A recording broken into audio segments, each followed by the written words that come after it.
C'est essentiel. On travaille sur des corrélations. Minimiser en fonction Apprentissage sans détection de l'erreur. Les classes techniques. Ils ont le potentiel important. On veut innover. Éducation nationale. Bonjour Sophie Penn. Bonjour Claude Tran. Tu es professeur d'université en sciences de l'information et de la communication à Paris-Descartes. Tu es membre du Conseil national du numérique où tu pilotes le groupe de travail dédié à l'éducation dans une société numérique constituée en 2013. Le Conseil national du numérique a publié il y a très peu de temps, le 3 octobre dernier, vos recommandations pour bâtir une école créative et juste dans un monde numérique. Ce rapport, vous l'avez intitulé Jules Ferry 3.0. Mais d'abord, pourquoi Jules Ferry 3.0 ?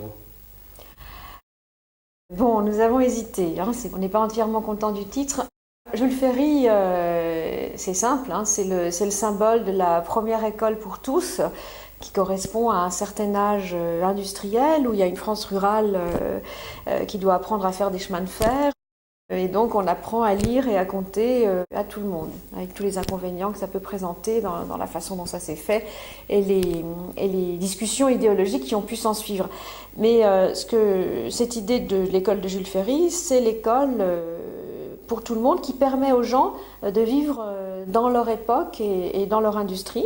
Et nous, 3.0, c'est le web sémantique, donc c'est une façon de dire le web de l'apprendre. Voilà, le web du sens, le web du document, le web de la donnée et le web du réseau social, bien sûr.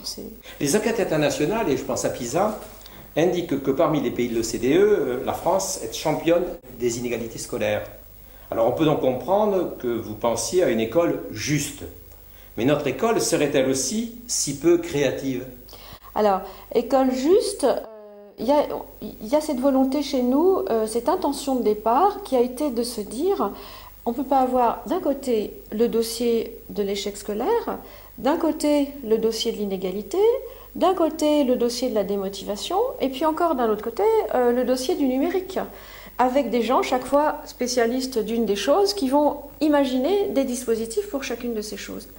Et on a eu le point de vue de se dire, après tout, on n'a pas vraiment de stratégie numérique, au sens de dire on est dans le monde numérique, et ben alors il faut que l'école soit numérique.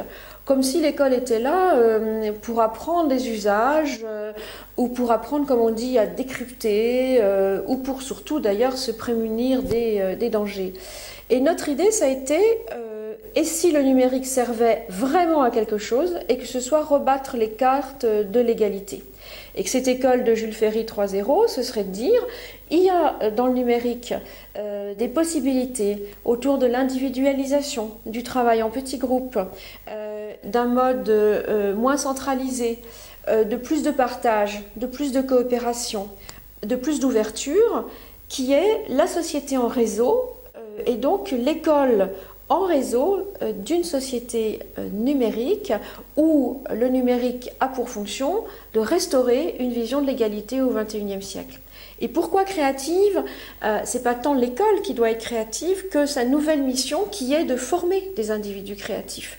Parce que le futur tout proche qui nous attend, et déjà le futur d'aujourd'hui, nous demande beaucoup plus de créativité et on demandera beaucoup plus aux générations qui viennent. Peut-être que l'école de Jules Ferry, elle demandait qu'on soit docile, qu'on soit assis en face d'un professeur. Peut-être qu'elle demandait qu'on puisse se préparer à obéir à un contremaître ou à un chef d'atelier. Peut-être que, sans même le savoir, puisque c'est quand même un anachronisme de dire ça, elle préparait à ce qu'on supporte le bureau des méthodes, et qu'on travaille en temps compté, et qu'on travaille côte à côte sans être pour autant un collectif et une coopération. Mais l'école d'aujourd'hui, elle demande de préparer une société à beaucoup de solidarité, beaucoup de lucidité et beaucoup de créativité. Parce que les chocs qui nous attendent sont forts. Des chocs sur l'emploi, des chocs économiques qui vont continuer, des chocs démographiques, des chocs liés à la transition climatique, à la transition environnementale, à la transition énergétique. Et s'il n'y a pas beaucoup de créativité et beaucoup de solidarité, pour une société qui peut-être va perdre beaucoup de son modèle repère avec les formes d'emploi qu'on connaît aujourd'hui, eh bien c'est pourquoi l'école juste et créative, c'est cela que l'expression résume. Alors vous écrivez justement dans votre rapport, quand on dit numérique, la plupart des gens voient un ordinateur. Il faut aussi y voir un changement dans les savoirs, l'avènement d'une société de la question plutôt que de la réponse. avec une école qui propose une organisation plus horizontale, plus coopérative, plus solidaire, plus créative. J'insiste sur ces mots-là. Est-ce que vous voulez signifier ainsi que l'équipement pour chaque élève, je prends cet exemple, d'une tablette, ne suffit pas à faire une école numérique plus créative et plus juste? Alors, une école sans aucun équipement, c'est bien embêtant quand même, hein. Donc, de discuter de cette façon-là, ça ne veut pas dire qu'on ne rêve pas d'écoles connectées, que toutes les écoles devraient être connectées et que toutes les écoles devraient être équipées. Après, c'est sûr que si M. Schmitt a son cours d'histoire sur une tablette et qu'il fait cours de la même façon, mais que le tableau c'est un tableau Velleda ou un TBI et que le cours est sur tablette et que les élèves ont des boîtiers, je ne suis pas sûre qu'on ait fait un saut dans la société numérique. On est toujours dans une école du XXe siècle.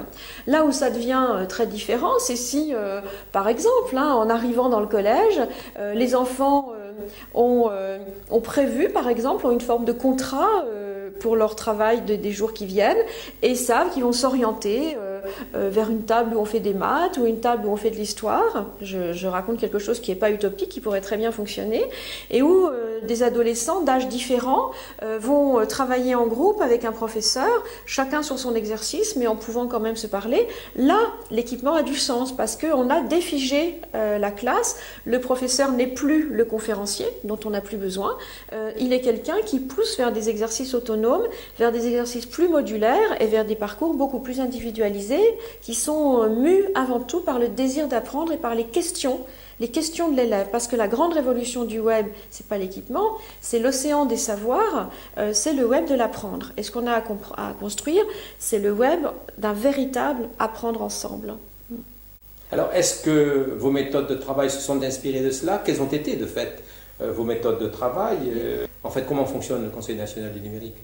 Le Conseil national du numérique, au fil des travaux, voilà 1 an et demi que nous travaillons ensemble sur des sujets qui se succèdent, mais qui ne s'effacent pas les uns les autres, puisque nous avons travaillé sur la question de la neutralité des plateformes, de l'inclusion numérique, de la fiscalité, de la santé, de l'économie des plateformes, de l'éducation, avec de temps en temps aussi des demandes d'avis express, comme tout récemment sur le cyberterrorisme. Et au fil de ces étapes, on a acquis des convictions sur lesquelles on s'appuie. Et ces convictions, c'est que les arbitrages très difficiles face auxquels nous sommes entre la question des libertés des individus et puis les possibilités offertes par le web, elles doivent être décidées et mesurées tous ensemble dans des dimensions très coopératives et autant que possible en utilisant les dispositifs réglementaires qui existent déjà et en les faisant monter en puissance à partir d'une concertation très très large, d'où la concertation qui arrive. Et l'éducation était depuis longtemps quelque chose qui nous intéressait, au sens où nous butons tout le temps dans nos réflexions sur le fait que les politiques, les décideurs dans les entreprises mais dans les administrations ont une culture numérique, une compréhension des problèmes et des points critiques qui est très faible dans l'ensemble, pour beaucoup de raisons qui tiennent entre autres à la façon dont ils ont été formés. Et donc beaucoup continuent à croire quand même que le numérique est un outillage ou un système médiatique particulièrement puissant et n'ont pas encore compris, franchement, ou en tout cas ne le traduisent pas dans leur comportement, que c'est une transformation profonde des pouvoirs, des systèmes de décision, des systèmes de compréhension et même des systèmes de production du sens, quoi. Alors, ce rapport, c'est 8 axes qui se déclinent en 40 recommandations. Vous placez en premier enseigner l'informatique une exigence, dites-vous. Alors pourquoi une nouvelle discipline dans le cursus de formation de tous les élèves quand certains disent en fait il faudrait peut-être qu'on abolisse les disciplines et qu'on en ait un peu moins et qu'on fasse en sorte qu'elles travaillent ensemble?